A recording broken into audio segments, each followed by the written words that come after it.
Të gjithë liderët e Bashkimit Evropian në Tiranë kishin një mesazh të qartë për Rusinë. Tani është koha për paqe.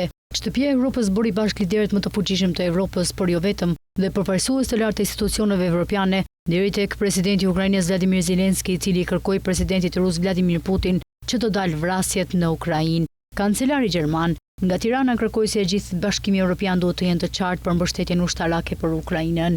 Bashkë me Donald Trump, Keir Starmer, Emmanuel Macron, shkuam në Kiev për të bashkuar me Zelenskin. E bëm ato jo vetëm me individ, por shpresoj fort që këtë e kemi bërë fort dhe në emrin tuaj për të treguar vendosmërinë tonë dhe për përkrahjen tuaj. Ne jemi të vendosur që ne duhet vazhdojmë të japim mbështetje të fortë nga aspekti politik e ekonomik ushtarak Ukrainës. Përpjekjet tona kanë treguar një sukses vogël diplomatik, tha Merz, ndërkohë që më pas nga Tirana, Merz kishte edhe një thirrje për Europën që duhet të bëjnë çdo përpjekje të mundshme që amerikanët t'i kemi në anën tonë. Nuk mund të zëvendësohim kurrësi. Sistemet tona politike, demokracitë tona janë në rrezik.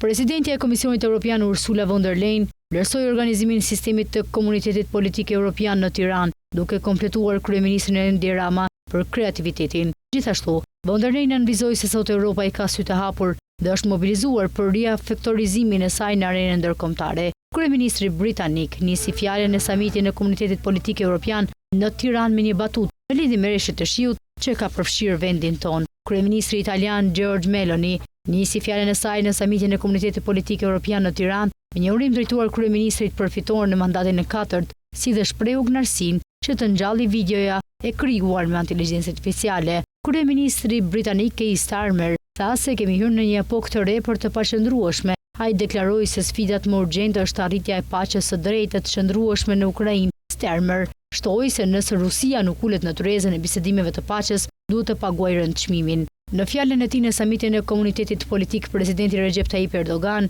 kërkoi një qëndrim më kritik ndaj konflikteve në botë. Ai tha se armët duhet të heshtin dhe paqja të vendoset në Ukrainë, ndërsa në Gaza kërkoi një veprim ndërkombëtar për të shpëtuar banorët e enklavës nga kriza humanitare.